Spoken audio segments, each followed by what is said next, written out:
when you have the money, when you are Yeah, working, when you're successful, when you have a certain lifestyle, when absolutely. you have been also working with different countries, cultures, been in different countries. It's not always easy, like just okay, I just quit all that. But I knew I would do it, Yeah. and I knew my time would come at some day to Yeah. do that. Yeah. And I waited. I waited the right time, I think, until I was really ready in my mind. Welcome to Beyond the Matrix with your host, Adric Suber. Have you ever wondered if this is all there is in life? What lies beyond what we were made to believe? In this podcast, we're going to uncover real human stories of those who have taken courage to go off the beaten path and live in full authenticity. We're going to challenge what you believe is possible, fuel your spirit with courage, and heart with warmth to fully live your truth. So buckle up and get ready for the ride beyond the Matrix. Welcome back to Beyond the Matrix. Today with us we have another remarkable guest, TED Talk speaker, a social enterprise entrepreneur, and originally from Netherlands. He had years and decades of experience managing an international company in China, in EMEA, running a business with like multi-million dollar business, managing over 800 employees over 9 countries.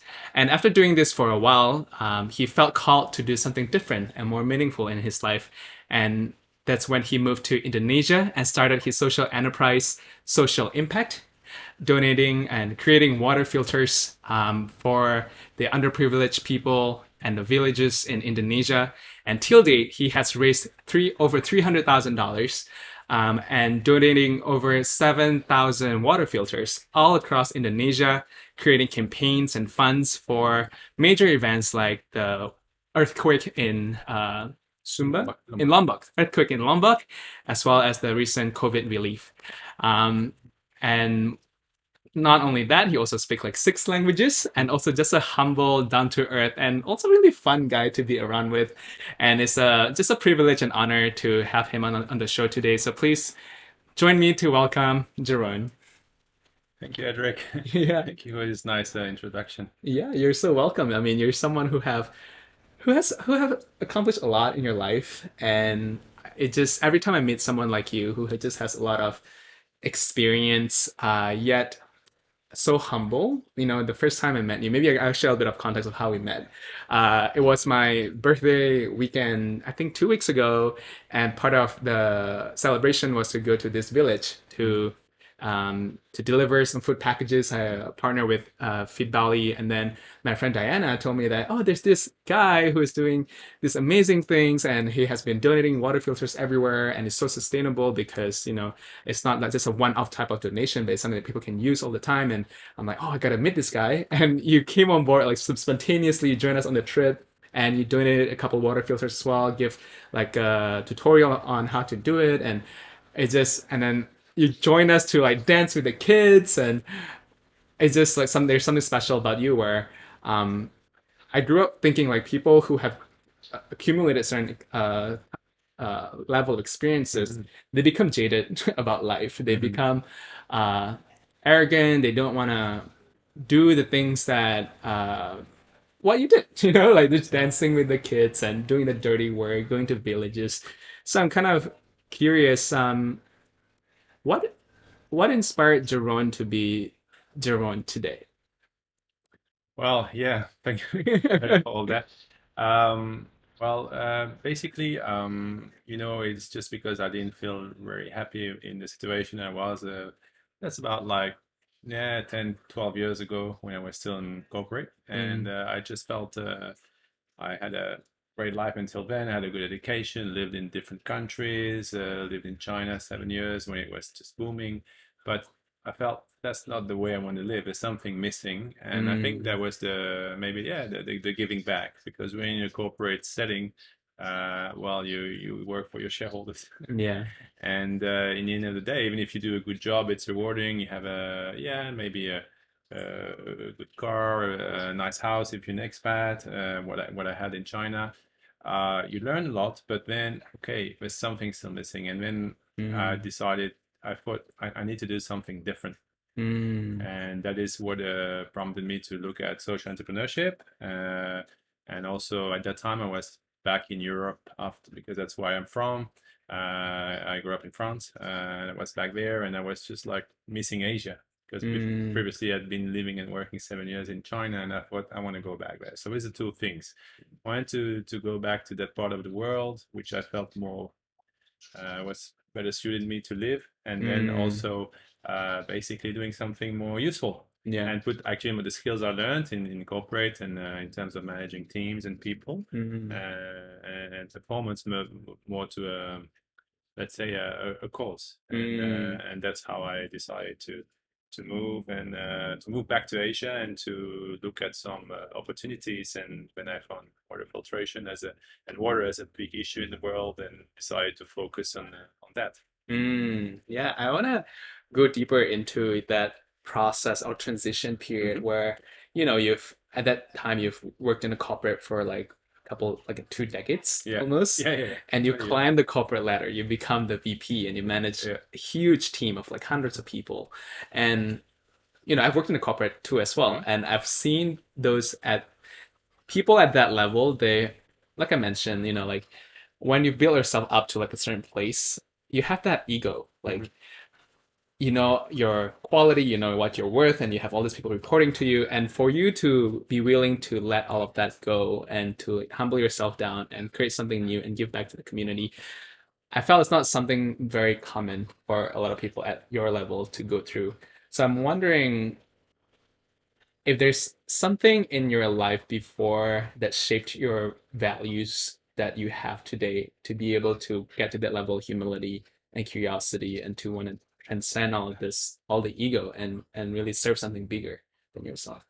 Um, yeah, it's a very good question. Actually, when I was much younger, I mean, from very young age, I was actually not even 2 years old. I changed countries. It was in Europe, but father Mm, is Dutch, mother is Belgian, but my father got a job in France, so I moved to another country, and I had to learn a language at kindergarten, basically French, mm, because I learned Dutch first, yeah. and from that time I was always been a little bit maybe different. For me, it was like in Mm, that sense for 6 months in the beginning. I still remember that I was very young, but I couldn't speak to my classmates. I was a young kid. yeah. So it just like these things really mark you. And then I had, well, not like to fight, but I had to look, like, oh yeah, first get that hurdle Yeah. to be able to even just to communicate. Yeah. And so I think maybe that's also a humility that you learn from these times. And Mm, also, I remember also when I was a bit older, like in my 20s, just early 20s, 2021, I was to business school, and I met a few friends which were a bit like me. They wanted to do maybe help something, and we created a like kind of a society, a little association to help people in Romania at that time, because it was just after the Iron Curtain fell in Eastern Europe, and mm, we went. So we raised funds, and we worked for 1 year, raised funds for a truck, for goods, for stuff to bring to Romania. That was our project. mm, And I think that's maybe what's in me. It's something like not about just making money and like just mm, having the nice um, things in life, because yeah. I've had that and I'm very grateful. Yeah. But because even today, thanks to that, I I'm very happy not to have too much financial pressure because of Mm, my couple of years earlier, yeah. which actually makes me more free, and I can Right. decide, Yeah. where to put my efforts. And unfortunately, a lot of people are not in that position. And I mean, Yeah. I'm very, very grateful on that. I'm Yeah. very, how to say, aware Yeah. of this privilege. Yes. So that's why I think it's just my duty, like kind of to give back. Mm, So because I didn't feel fulfilled at that time, something was missing, and it was always hard to say what. yeah. Until I found, like, I said, no, I want to give back to people. That was the thing. Mm, There's always something there, like inside me. mm, And I'm also happy that I made the move, because that's the most difficult thing. You want to touch on that probably a bit later, but when you have the money, when you are yeah. working, when you're successful, when you have a certain lifestyle, when Absolutely. you have been also working with different countries, cultures, been in different countries, it's not always easy. Like, just okay, I just quit all that. But I knew I would do it, and also some people helped me. I had also Mm, examples of friends who did it just before me, Yeah. and I knew my time would come at some day to Yeah. do that, Yeah. and I waited. I waited the right time, I think, until I was really ready in my mind. Yeah. Yeah, I want to get into that a little bit, but just want to comment on how um the grass always looks greener on the other side. Like you said, now that you're free from all this financial pressure of like Mm, the status and like all these responsibilities to make like multi-millions of revenue, like you experience this newfound freedom to pursue your dream, to do what you find meaningful. And from people who hasn't gotten to your position, mm, and a lot of people in the corporate world, they want to climb this ladder, they want to mm, get to a certain position, thinking that when they get there they will feel fulfilled, they will mm, feel abundant yeah. on somehow on the inside. But what I've learned is like abundance is not a destination. It's the process and the state of mind. Like you could be a billionaire but feel depressed and unfulfilled and void on the inside. Yeah. And it's and while you could see the people here, although they don't have much, a lot of them are actually much happier than people in the Western world that is just so distracted, not present, not connected to the community. So your story just shows how what people see on the outside or what people aspire to get to, it just doesn't always look like what they think it actually is. Now that you're on the other side, it could experience both the contrast between two different Mhm. places Yes. in your life. Yeah, and also you're right because I decided also to move to Indonesia because I want to be in Asia, back in Mm, Asia, and because I like the warmth of the people here. I experienced it before in my corporate life, traveling in the region, mm, and that's also that's the important thing, like people just smile here every day, and the people who have mm. almost nothing, they're on a little motorbike and they say hello to the neighbor, hey. It's like it's not even a hello, it's more a smile and a hello, and Yeah. it's like, and they communicate, so they haven't lost that, and this is what I'm very happy I made that move. And Mm, for sure we live in a beautiful place. You have a It's not for sure all it's easy. You have to create a company. I've been through a lot of processes here to get legal, to create a company, to do what you want to do. yeah. But it's all a matter of determination of where you want to go. So I knew I had kind of that vision that I wanted to help the people here, and I just researched. I found a fantastic product. The reason I'm here is also because this product is manufactured here, the water Mm. filter. So yeah, it all kind of fell into place, but it took a bit of time and Oh yeah. and research and also let's say like yeah, courage just to quit it, because the first year when I was in transition, actually I was in Singapore. Oh, I think okay. it's a place that also, Yeah. and for in my transition phase I was like, what I'm gonna do. So I was doing research, but you're very destabilized because first time in your life I don't get a paycheck. I was in a city which was quite expensive, and but I went to network, so Mm. that was my choice. I knew it would not be for very long, but you think like, did I do the right choice? It's very strange. I feel a little bit strange, even if I feel different. I feel like, is it really the right thing?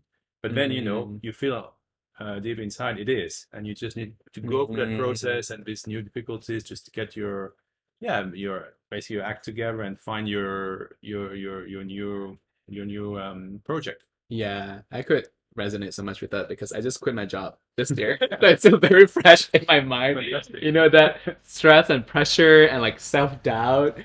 Like I mean, I quit my job end of January this year. I used to work for Google, and like months leading to that, there's just so much anxiety. Like I knew that if I just really trust and follow my heart, this will be the right move for Yeah. me. I love what I'm doing now. I feel this really fires the purpose and passion in me, really Yeah. serving humanity. But still, like you have that inner chat and inner voice that kept questioning. Oh, like during, especially during COVID, like Oh are you yes. ungrateful brat? People are unemployed. You want to Yeah. quit your job, and Yeah. what if you don't get paycheck anymore? Like, how will you be able to sustain yourselves? Even though, like, technically and logically, if I look at living expense in Indonesia and like my saving, like, I shouldn't have any fear. But it's still like I think the living a certain lifestyle or living or transitioning to something completely new and without much stability, it creates some sort of fear and anxiety It does. in you. And I wanted to kind of dive deeper into your process in that transition period internally, what was your process and preparation leading to that, and how eventually you made the jump? Yeah. So mentioned before, actually, I was kind of waiting for the right time in a way. It's never like maybe there's not the right time, but you need to be kind of really ready and say, no, that's Mm, enough. And yeah, I got one or two events in my corporate career at the end, let's say when I was still in corporate, that just pushed me a bit, like so that helped to basically say, no, that's now I'm really leaving, I want to do mm, something different and also want to create my own thing. My father is an entrepreneur. He moved to from, as I mentioned, from Holland to France, and he was first working for someone, but after 3 years he created his own company. It was mm, always been in the blood of the family also, but like I didn't make that move, mm, like create my own business. So that was also what drove me in a way to say I need to do something for me because I want to get I mm, want to see what, because maybe I was good in corporate, maybe I was a good executive or whatever you can call it, but then it's a total different thing to work mm. for yourself Oh yeah. because you're in a time. Well, I think Yeah. you just experience it right now in your first year, but it's because there's no office anymore, there's no schedule anymore. You Yeah. have to be really the architect of your day. Yes. There are days which are better than others, but like at least in corporate, you're like you have to go to office, Yeah, yeah. shit or not, It's a but structure you can just there's a, follow, there's yeah, a routine. there's a routine, and you need some time also to build that routine when you have your own business. Mm, You're right. That self doubt will is there at the beginning. It's a normal thing. It's a process, and I was also like um, kind of confident I would I would maybe not succeed, but at least I would make a way. You know, mm, and that was always that inner belief. You need to have it. That has to be mm. a like how can I say that like really a pillar that you need to have. Yeah. It's very important, Yeah. and everybody, it's hard to have maybe, but Yeah. also people can't find it immediately. But it's more about self-worth and say, okay, I've done stuff, Yes. Yes. I can make it. It will work. I mean, I will be Yeah. successful. Things like that. But you need really to convince yourself first because you're the only person who can do it. There's such an important quality that you highlight, which is that self-confidence, or Yeah. even just trusting Yeah. that eventually, whatever circumstances they get thrown into, whatever challenges and hurdle, like you will be able to get through them. Like eventually find solutions. Yes. You'll make your way through whatever problems that life throw at you. Especially here in Indonesia, because I mean, I've seen because I work in the development sector anyway. I help a lot of people who are like not earning a lot of money, and I'm helping them today with COVID, like giving them water filters that I for free that I fundraise for, Mm, so they can at least not have to buy water and save money on that part, and really buy other things because it's really hard right now. mm, But I always admire here in this country that resilience of the people in general, yeah. and COVID has shown. Especially in an island like Bali, where so many people are out of a job now because it's so dependent on tourism, Yeah. how resilient people are. Yeah, sure there are issues. There's a lot of mental health issues now. A lot of people, fortunately, have been suicides, things like that. But that's that's that's because of the situation, the world we live in now, and Yeah. it's terrible. But then most of the people live really with very little money, and they Mm, are just not complaining. Like they yeah. would do in other parts of the world. They are just accepting in a way their fate, but they are also like really working to be able to keep that resilience and really like saving, work, accepting to live with little, and yeah. So that is I'm very very inspired by, let's say, the people around me here and the, let's say, the Indonesians in general. Yeah. So for me, I feel like I really need to. I still learn from them, Yeah. but I really, whatever I can give back, I'm very, very happy because I know Mm, uh, just buying water today is a luxury, mm, and we shouldn't buy water. It should be a human right, and yeah. that's also what I'm fighting for. So with my filter, people can just take water from the tap and filter it and drink it. So Mm, that's the magic of the product. But so many people are not used to that system here. It's not the mainstream thing. So there's a lot of mm, education to do about it, and that's also why I love it because you just don't. I always say the water filter is just a vehicle, to start Mm, conversations mm, and basically to start about talk about hygiene, about like washing your hands, about why it's important to drink clean water, what's important in your health, why to fight ideas like, oh, but if I use water with a lot of calcium, I'm gonna have kidney stones, because this is mm, what most other people think, and it's absolutely not true. It's the opposite, because it's because your body is too acidic, and it's just a technical thing. But like, I get these things there, like these questions, and there are wrong perceptions that I'm very happy when to break, and then we have scientific evidence of it for sure. I mean, mm. I send the scientific evidence, which is out done from labs and stuff. So this is the important thing, yeah, just to bring some added value, like on people's life, just a bit of new knowledge, Yeah.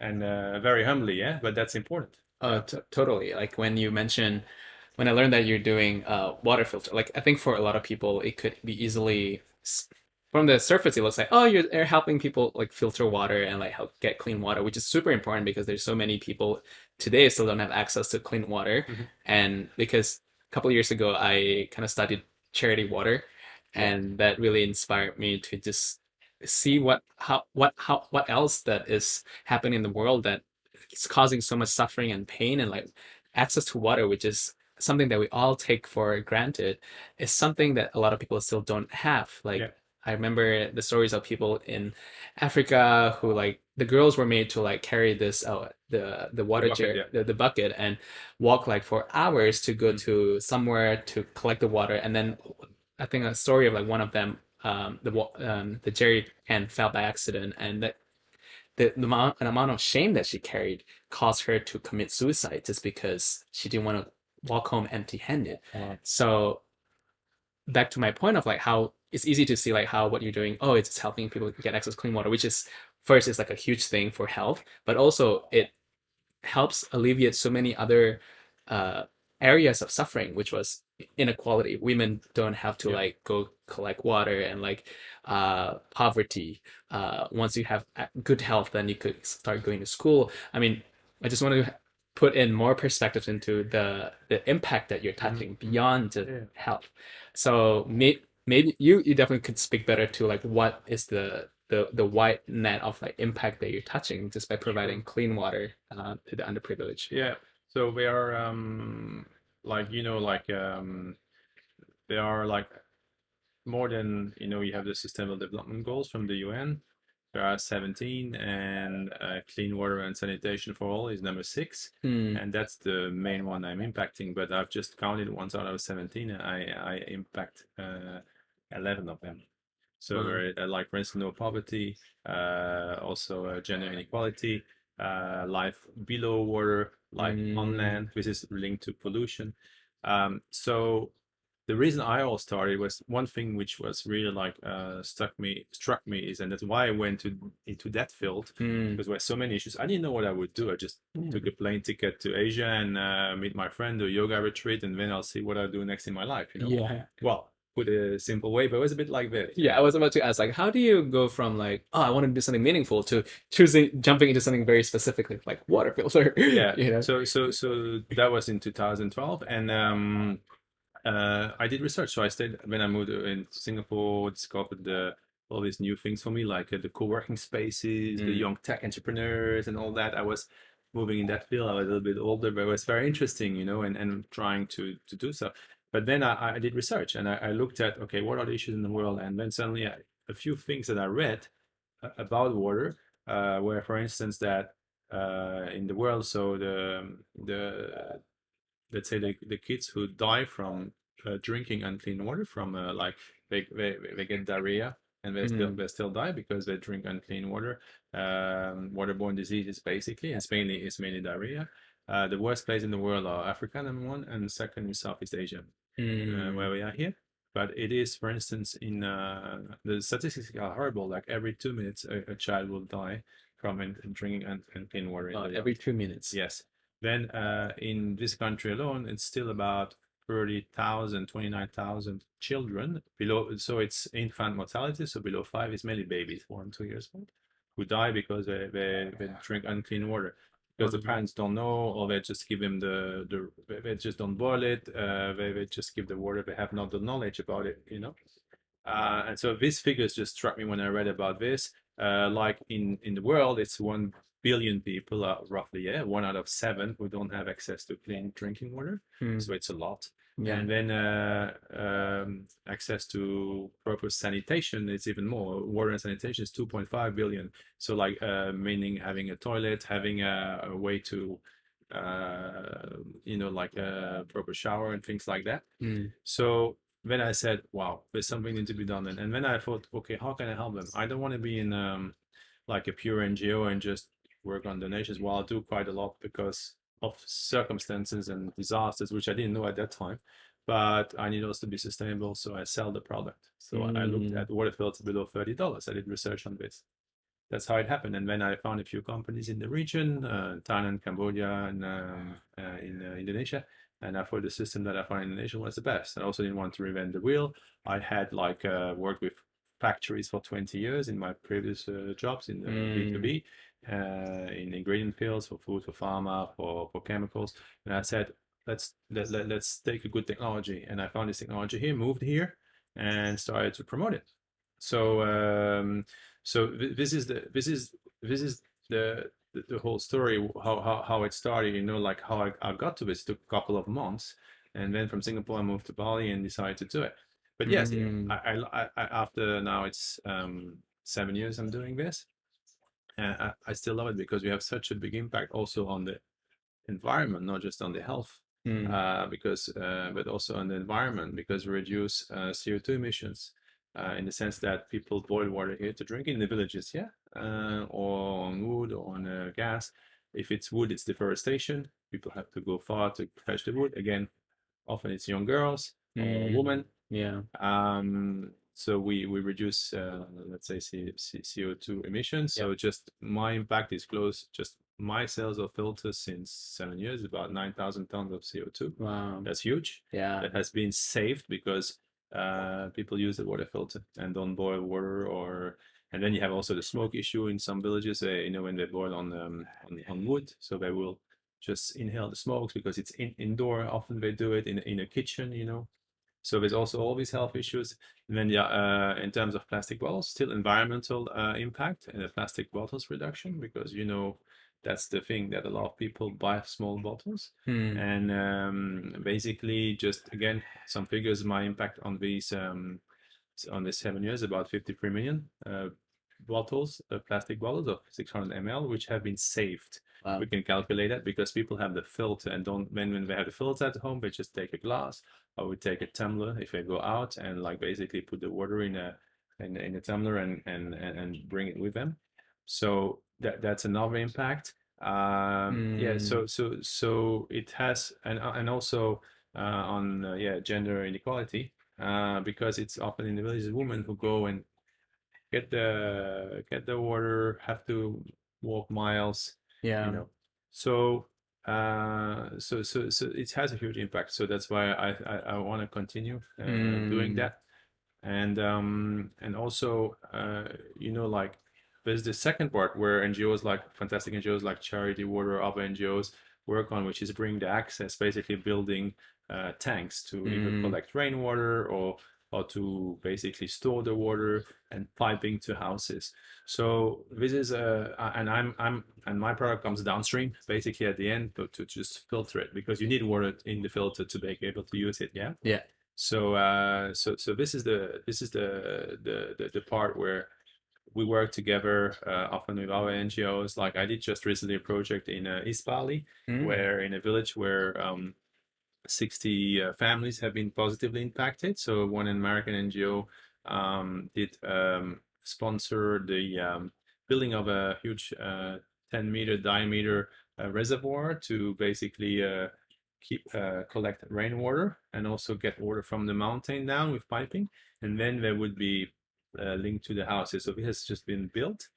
And then the second part of the project was for each family to give a water filter. Now they have water in the house. They can pour water from their pipes, from their taps, let's say, in the house, which they didn't have before.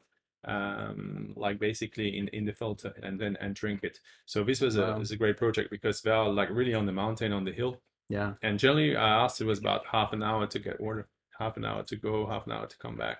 Yeah, I love this projects that you mentioned because it just highlights how access to water that sounds so simple and something we can easily take for granted, especially people who live in the cities who Mm, have access to all these privileges, is something that could be really life changing for certain people, like people in the mountain where they they have to like I don't know what walk miles to collect clean water, or they have to girls who have to sacrifice their time that they can dedicate to education and exactly. school, just providing them that easy access to water. And I think your device is pretty magical because maybe you can show it to the camera Oh yeah, how yeah, yeah. it actually looks So really because that's I very don't think small people actually. have the Yeah, yeah, visual of sure, like sure. what it looks like, but it's actually very portable. Yeah, so that comes into two buckets. Yeah, so maybe here we can see these are like the top bucket and the bottom bucket. I didn't bring the full bucket here, and basically the principle is to pour water in this top bucket. It goes down by gravity, by weight of water. Doesn't use an electricity, and then it goes through. It's pushed through this filter that I will explain to you in a second, and then it comes down in the bottom bucket, and this is then drinkable. You have a tap here. Mm. So this is the principle. So why is it safe to drink? So this is a very hard, let's say, stone. It's ceramic. You know, it's like I do always in my trainings. I love the people there when I do that, and just hurt myself a bit.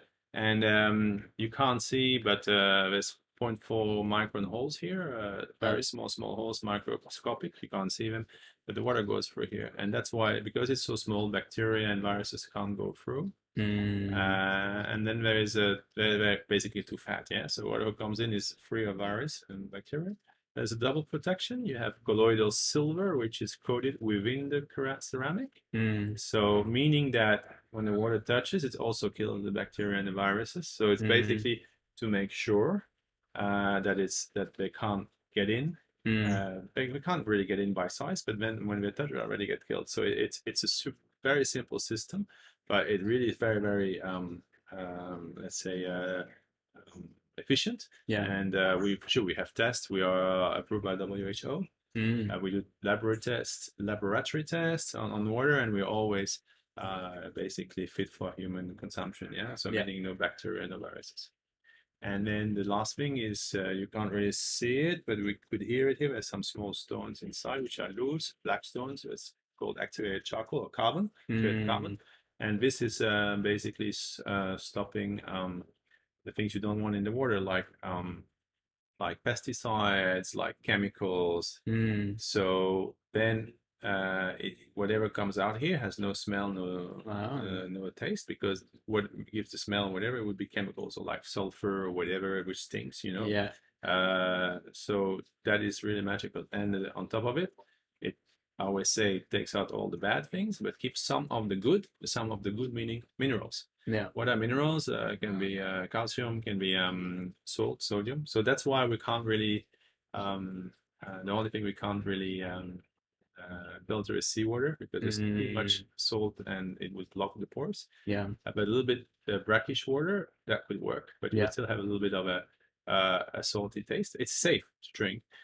It's just that it's a mineral, so we take some out, but not all. And also, for instance, magnesium. So water coming from the earth, like most of the water comes here from wells, deep wells, Yeah. or from the mountain, is perfect because it's actually healthier than what you buy. Because in what you buy is a different system. It's reverse osmosis, and it's very little minerals left. Mm, So yeah, so that's the very simple system.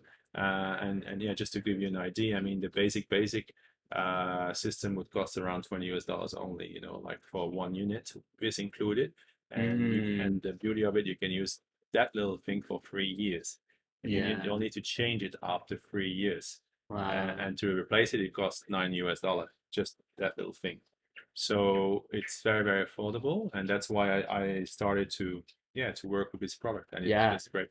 Yeah. And for those who can't see it on audio only, it actually it's only in the size of like a light bulb. Yeah, exactly. You Yeah, know, and because when I think of water filter the first time, I was like, oh, that big machine that install underneath like the sink, but it's actually portable. It's the size of a light bulb. You can yeah, carry it to anywhere. It can be installed and anywhere because it's essentially you just need uh Two like buckets. two buckets. Yeah. You put water in the first. You install the water filter in between the two buckets. Yeah. You pour the gray water in the first bucket. And I saw the video. Like this literally looks like magic, where like the water looks gray and brown and muddy, and then what comes out from this filter is just like pure clean Yeah, water, there was river water river water. that we showed in Yeah, that video. yeah, Yeah, yeah. yeah, yeah. And what was so fascinating to me was like initially I thought you're like some engineer or something to be able to invent this thing, but so you took an existing technology and then repackage it. And I found because when people think of innovation, they think of like new technology, but you took an existing product and essentially make it accessible Yeah, to uh, un, uh, unserved market. yeah. Uh, these people who are not able to afford this type of Exactly. Yeah. technology before. And that's the whole thing. That's where my added value start comes in, you know, it's just basically um bring it to the last mile, what you call the last mile. Mm, Because for sure these people don't necessarily know about it. So I also sell in the city. I have my customers here. I have a few retailers, people who are a bit more educated, and that's fine. They understand. They buy it. There is a leaflet how to install it, like instructions for use. yeah, Sometimes I have a few questions, but that's easy. yeah. But my real passion, and that's my business side, you know. But Mm, my real passion is like to bring into these areas where they have not necessarily seen it, where they don't know about it, where it has the most impact. yeah, And the that where underserved market. yeah, and that's where we also that's why there's a lot of work in distributions and in explaining. It's not long, but it takes Yeah, 15, this. 15 minutes, half an hour. We also do the assembling together at the end to make sure Yeah, they understand. So that's where the whole that's where that's what my company social impact does, and that's why I chose that very simple concept and name with a K because it's in Indonesia. We have Dampak. impact, dampak. Yeah, yeah. So yeah, but basically this is like really where my passion lies and what I Yeah. want to continue to do because I can see that's really where we have the most impact. Yes. And now in the pandemic, with the few filters that we have donated, like the last year, over the last year, we've donated more than Mm, 2,000 in Bali, wow. close to yeah 2,500 almost. Yeah. These for my fundraising. There's a page also actually, so maybe we can mention it later. Yeah. But I have it's donorbox.org, clean water for Bali. You can Google that, and you will find my fundraising page. If you want to donate, why not? We're still distributing. Mm, So, but the point is that these people, I go back to the places where I have distributed. It's generally into kind of slums in the area, mm, where people who have like jobs who were in the tourism industry, where we're drivers or we're working in hotels, they either don't have the job anymore or on very reduced salaries because they work only a third of the time. mm, It's construction workers. This is the communities that we really like focus and target. mm, And they are so happy when I go back because hey, wow, what's crazy? I don't have to like work. But don't, it's mm. new for them, you know. Yeah, And yeah, and yeah. and, and You're it's making water like free, for free. Essentially, basically. you're Yeah, turning water yeah, into like this basic human right instead yeah, of something yeah, that people have to pay for or yeah. get some privilege to access. Exactly. And I like what you said as what is your kind of added unique value that you added on top Mm, of the existing technology because this is the type of market that the typical enterprise or companies would not want to look into even putting effort into trying to serve because the amount of effort and dedication needed to go to all these places that are so inaccessible. mhm, You have to go buy food, you have to go with like a truck with like have contact with the villagers. These are the type of things that people who don't have the right heart and values are mm, willing to commit into. And the other day I had this conversation. I'm currently fundraising, and a potential investor asked me, "What differentiates you from other companies? Like, what prevents them from replicating your product?" And then, through a stream of consciousness, my answer was, "Honestly, technically, anyone can replicate the product, but what they can't copy is our values and our intention." mm, The amount of heart that we put into this because all of us collectively have this pure intention, want to help people heal from their trauma, from the loneliness and the void that they're feeling today. And that translates into our company culture, the mhm, little nuances of how we run our community, how we engage with our users, the little products that might not be noticeable but make such a big difference in like people's safety and how people feel safe to be themselves. Yeah. And I see that in what you do as well. The type of the groundwork, getting your doing all this like rolling up your sleeves and doing all this dirty work, like going on site to Yeah, meet yeah. the villagers yourselves, Train them, yeah. to train them. These are On the product, yeah. yeah, this is because you come from this pure intention to serve, which Yeah. I think not a lot of the for-profit or like purely corporate type of environment has, and that is your Well, that's also what the concept for me of a social enterprise is mm, and should be, and it's generally that it's basically a company whose product or services has an impact socially, environmentally, yeah. and that where shareholders also are happy to leave the profit in the company and reinvest, and it's not necessarily we have to distribute dividends, you know. Mm, So this is exactly what I like about social enterprise. And there's so many great people doing great stuff in the world, and mm, it's really it's absolutely not mainstream yet, but it has to become it. And we have this conversation with a lot of fellow social entrepreneurs, and there are forums. There are like next week will be the Social Enterprise World Forum. Unfortunately, this year it's online still because of the pandemic. But I've met 2 years ago. I was in Africa in Ethiopia, and I was able to go over and to meet so many great people from all mm, over the world coming there and gathering and like-minded people, trying to make even this, let's say, impact investment or impact capital more mainstream. mm. Like one of my friends calls from Wall Street to the back streets, you know. So Love that. yeah, that's a cool one. And there are more and more impact capital funds starting in the world, and Mm, that saying comes from one of these, which is Singapore based, and I love what these people do. Have unlocked so much capital mm, for this kind of companies like ours. And yes, that's really what is needed. And yeah. it's because there's so many issues like in the world, but also about climate change. So many things that new technologies can help tackle. We really need to break and change reverse things, Yeah. in many areas. Yeah. And yeah, and more and more young people also with tech, they love to contribute because they want to do so. They want to be more useful. You can see people in Bali coming here, and a few guys got stuck here with pandemic. It's a new home, but how can I help? I see so much, let's say, underprivileged people or kind of poverty around. How can I help? So I have a lot of Mm, people asking me, "Hey, can I join and volunteer?" I say, "Yeah." yeah. So it's a good thing. Yeah. It's a good thing, and the world is in a difficult situation now. It's in a maybe not in a.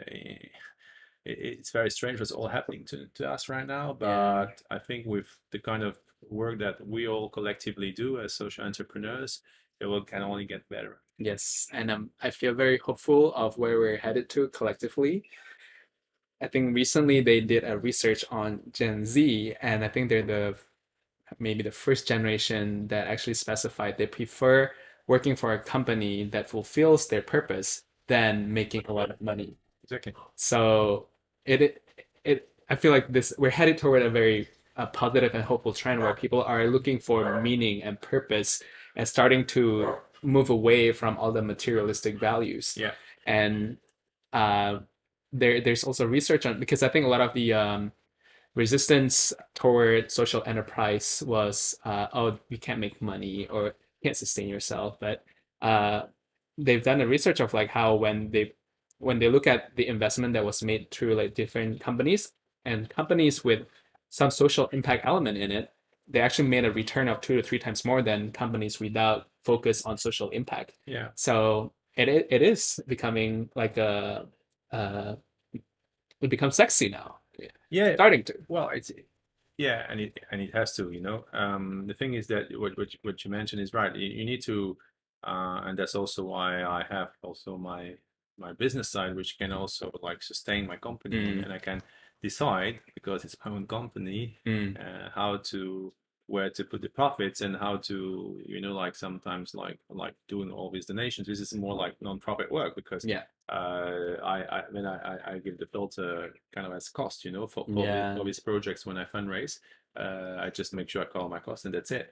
it's not a money making Mm, enterprise, for in that case. So it's my CSR department, let's say my that kicks in, and then but the fact that I make money on the other side, like with the filters, the normal sales, helps me to kind of finance this and to decide where to allocate my money.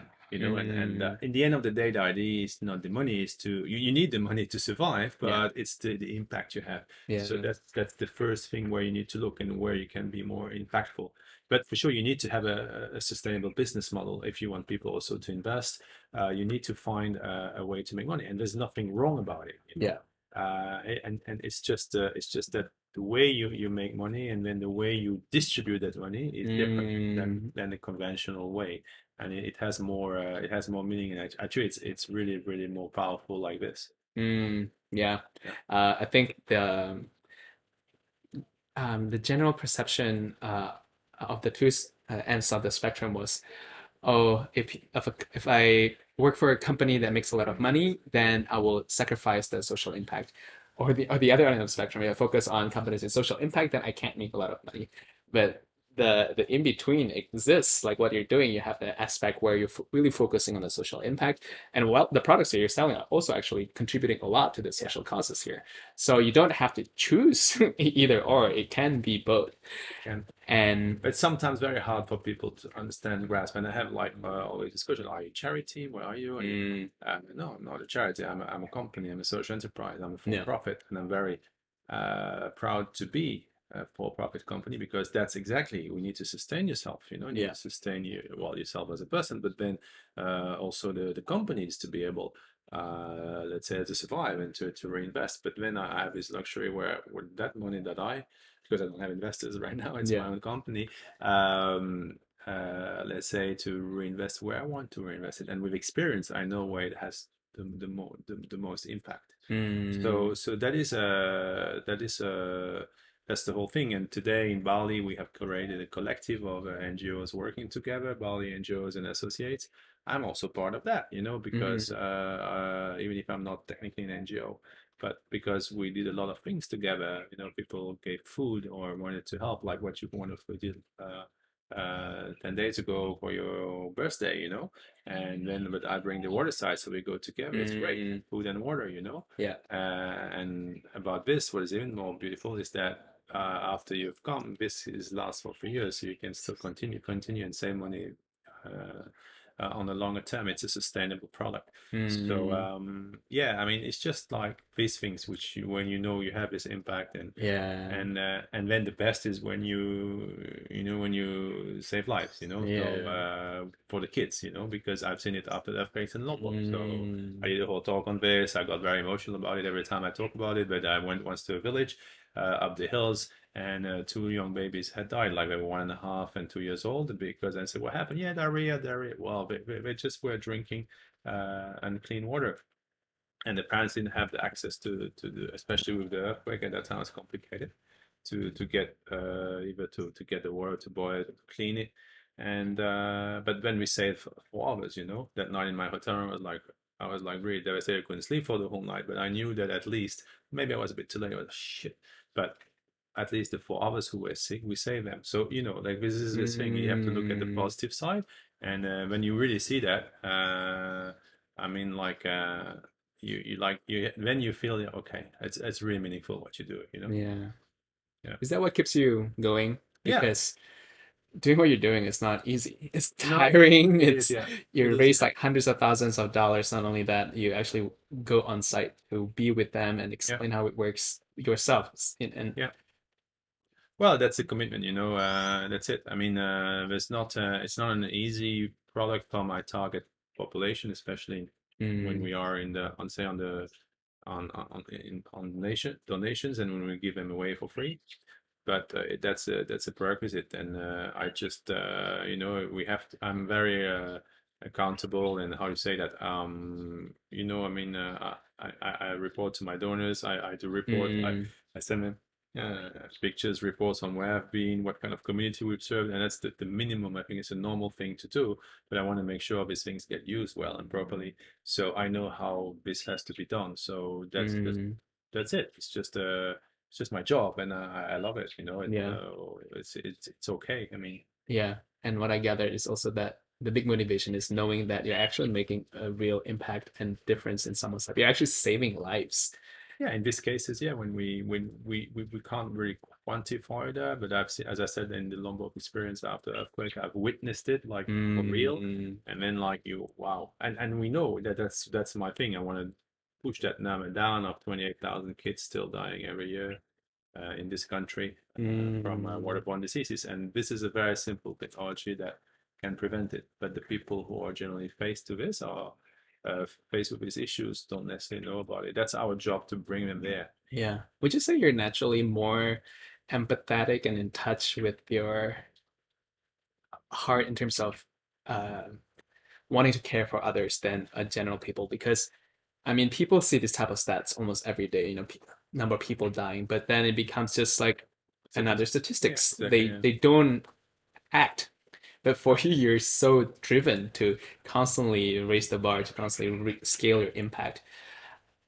Yeah, I'm just kind of curious. Yeah, I mean, look, yes, for sure. I mean, what if not? Why would I do this? Yeah. But it's funny because I've been also raised like in a very how can I say, cerebral and like thinking way. And Yeah. sometimes it's hard for me to access even my, as a person, to access my own heart. And it's important because if you Mm, do all this work, you need to feel good. yeah. Sometimes if you're doing too much and you get out of balance, and you can't help others. So you need to feel good first yourself. Yeah.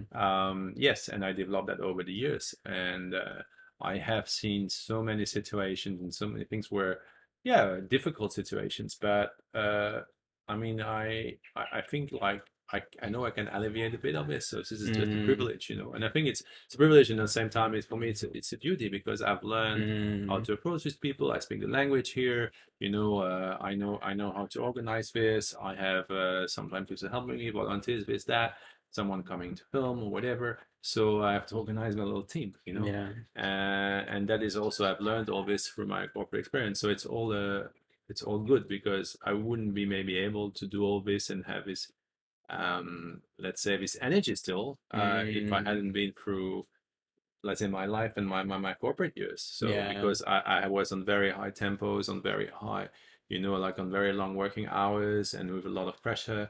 So this helped me today Mm, for me to be able to still be motivated and keep that energy, these energy yeah. levels. Yeah. I like that because it shows how there's like nothing wasted in our lives. Because some people might say or ask like, I wish that I would have done this sooner in my life. And but for you, all these experiences that Yeah. accumulated in your corporate life, it came to fruition in what you're Yeah, doing now. I always And think there's no coincidence, yes. and especially when I did that change because I was already 40, I think, when I decided to leave corporate. It's not old, but when I came to Singapore and for a couple of months and then here and see all these young tech entrepreneurs, like, wow, it's a different world. It goes much faster, Mm, and they already do their own stuff. They've never really worked in a corporate setting, or maybe 1 or 2 years, or like you, a couple of years. So it's like, I didn't know. yeah. No, I'm super happy about what I did Yes. because I know there's a lot of things and the drive I've got and a lot of things I've learned. I wouldn't have Mm, been as, let's say, it's not about efficient, but I wouldn't been as impactful or yeah, in what I'm mm, doing today. The way I run my company, the way I don't put too much pressure on myself about I want results, but I'm mm, not, like sometimes you go to this you have seminars, you have things about getting better results and improving your life and improving the way in your work or whatever. Well, I've learned that. I'm not saying I'm always want to learn. There's a lot of new things to learn, but I have this. That's freedom. That's the main mm, thing. I have the freedom to choose how to do it, and I think at my pace and my rhythm, and I think it's still very mm, impactful. yeah. So that is where I'm very, very happy. Actually, you're right. But sometimes I'm like, oh yeah, all these young kids, they're super smart. Yeah. I had to wait 20 years because in my age at that time, my 20s, well, we just started to have mobile phones. We just Yeah, yeah, started to yeah, have yeah. internet when I was 20. Yes. And I think, yeah, in my first job, I got my first mobile phone. It was just the first time, and I was 25 or so. It was just come out on the market. So technology has accelerated a lot of things. But I'm also happy I was a little bit in that other world before, because I mean, I learned a lot there, and I was not at that time all my time before like I'm now. I'm trying to still avoid and put breaks and stuff, but it's so hard because this thing is like a drug. So like like we all have our mobile devices, but yeah, no, I'm very very happy that I did what I had before, because I think it wouldn't have been same. Yes, yes. I think everyone goes through their own time and rhythm to Yeah, get to where they need to be. yeah, Like, and it's so easy to compare ourselves with those who are like younger and more successful and wish like, oh, like I wish I did that. But like, no, everyone goes through their own process, yeah, and our unique experience and journey brings us that unique gifts and connection and talents to be doing what we're doing today. yeah. So It's a natural thing to compare yourself, but the yeah. worst thing to do. I mean, it's very human, but I've learned over the years there's nothing worse, because it destroys your self-worth, it destroys your ability to move, to do things, and what you need to do more is like to just to really do an instance. That's my advice. Yeah, do Yeah. an introspection about Mm, yourself and see, okay, what I'm good at, what I want to do, what drives me. And just, I know it's not always hard. Discussions are profound, and some people don't find the answers, but yeah. if you really take the time and, let's say, really focuses on that, you will find these answers when you start, and then you're just free of that. Like, oh, I need to be better than him, or he has a nicer house than me, or he has a Yeah. better villa, or stuff like that. So because then you know what your path is, and you try to follow that one, and then not get Mm, distracted by it.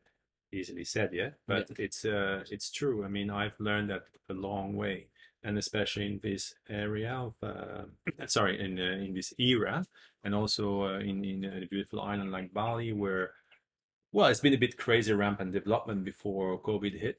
Maybe it's also a good thing for Bali, because we cannot just sustain on tourism. But I've seen so many people investing money, building stuff, Mm, villas, renting out, Airbnb, blah blah blah.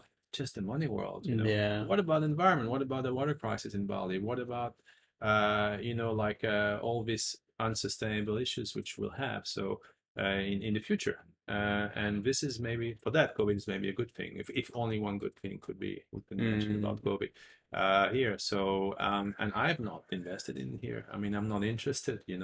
I had a few investments before in property in our country, so it's okay. I don't need. I mean that's me, but I feel sometimes weird. Oh, I'm one of his foreigners who hasn't invested here. Maybe hasn't bought right. a long-term lease,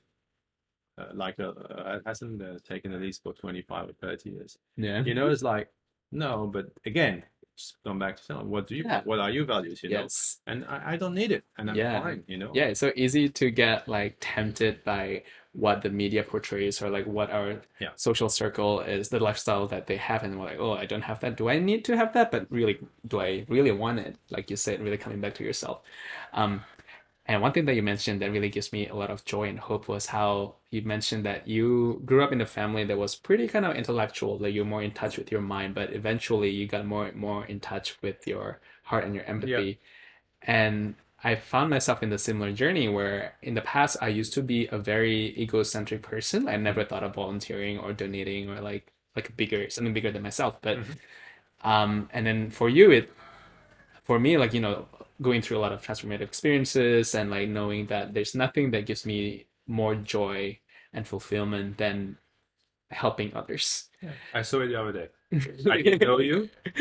I got that feeling just from the first time we were on the phone. Hey, you got help. That's great. And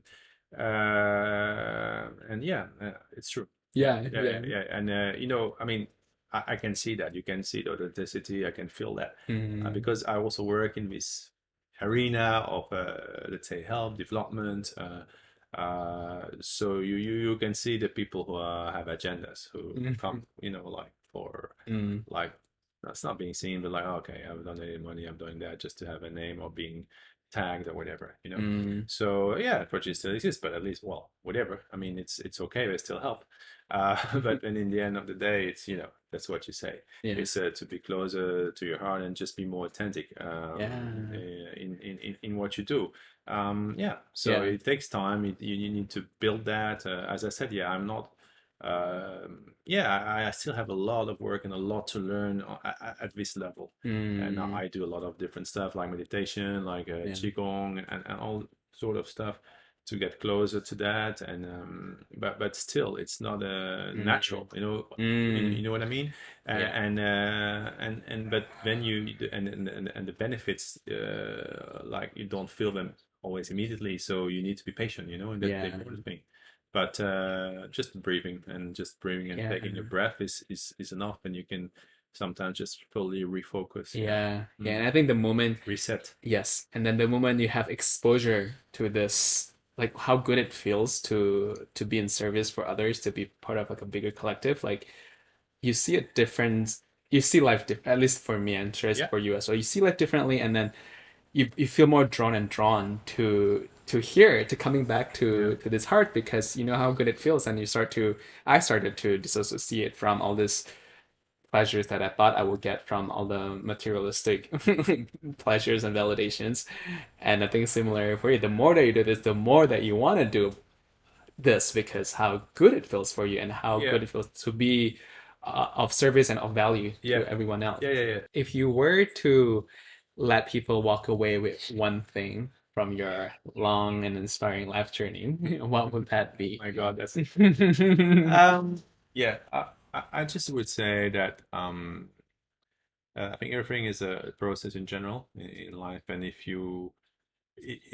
you're not happy about something, or if you feel there's a change needs to be, try to really identify what you want and where you would like to go in the ideal Mm, world, and like really write it down, try to envision it, like if you are ready and you already achieved that goal, or whatever it is, or your new life, mm, and try to, yeah, to see yourself there for a couple of times, you know, like really envision it, meditate on it, and something will come out. Maybe it's hard at the beginning, but at some point something will come out, and then the universe mm, will push you to the right people, the right direction, to, I think, to get that.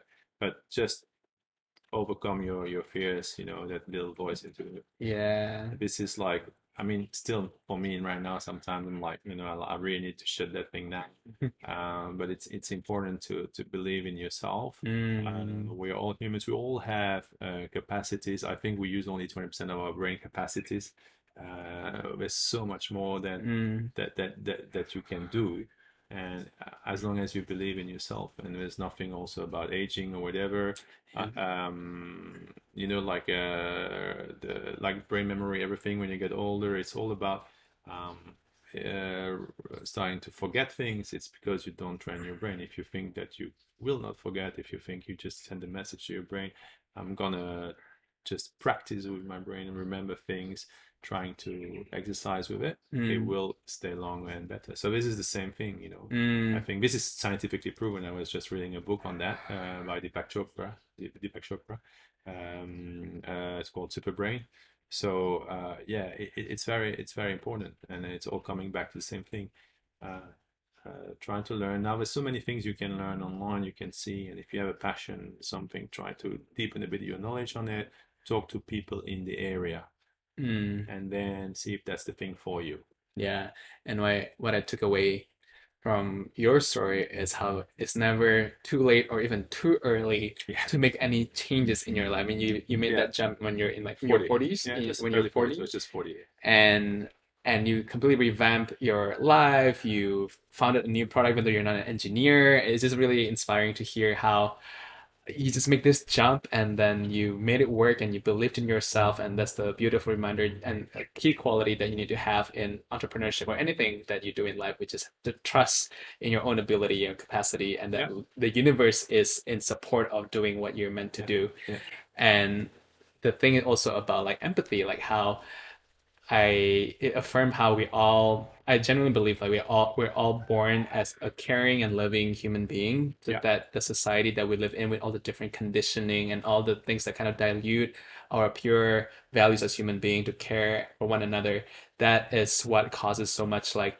just suffering and separation in the world. yeah, And it's not about when we do all this self development. It's not about evolving into something new or better. For me, it's about coming home to who we already are on the inside, the genuine, loving, and caring person that really believes in love and how we're all connected and to care for one another. So your yeah. story reminds me a lot of that lesson. And that's why I wanted to say on that. I want to thank you for having me on your podcast. That's the first thing, but also what you're doing, and I just got to know about it. Is like with the people relating warm space. Yeah, Space, yeah. yeah. So this is so important because yeah, some people don't necessarily have the tools or don't know how to. And I think, yeah, what you will bring is something magical also and will help humanity. And that's important. No, no, but it's very, Yeah. very important. Um, Again, I mean, and you will bring, like the vibrations, the frequencies to Mm, this and to that common goal, come back with love. And yeah, just try to, it's always, yeah, choose love and not fear, yeah. But our society, and especially today in the conditions we live in, all these divisions who are created with the COVID situation between families, people, Mm, between pro and anti-vax, whatever it is, it's very sad. yeah. But it's not easy because we're all in the middle of it, but like trying to be above that and trying, like to Mm, not accept it, mm, just not talk about it and do something else and work on your own process, on your own journey, and continue what you're doing, mm. as much as you can, given the circumstances which are around you. Yeah, thank you. So thank you for seeing what I'm doing. Is there any call to action you want to leave to the audience? I'll make sure to put all your websites and social media accounts in the description. But any shout out that you want to make? um, like maybe like just like the like if people just I mean I'm self fundraising Mm, for the people in Bali for the water filters, so if you feel inspired by it and you want to contribute, I mean it's just $20 for one filter, mm, one family, so 5 people, that means here we'll give clean water to a family of 5 people for 3 years. So yeah, so that's on my website, www.social-impact.com. But I mm, also have a specific fundraising page, donorbox .org, clean water for Bali. mm. So I'll make sure to add all the descriptions. Yeah, I'll make sure to add all the links in the description. yeah, And yeah, just $20, and it could change the lives of 5 people. And yeah, this is the beauty of not beauty, but like the thing about being in Southeast Asia. It could make such a big difference with very little yeah. contribution monetarily. So make sure to check out the donation page and make your contribution to save lives, provide clean access to water. And I just want to thank you again, Jeroen, for being on this show and for doing what you're doing. The world just needs more people like you who are really in Thank touch with you. their heart and use your skills and your what you're really good at to really be in service for humanity. So just thank you for doing what you're doing. Well, then thank you also for having me on the show, Edric. It was really a pleasure.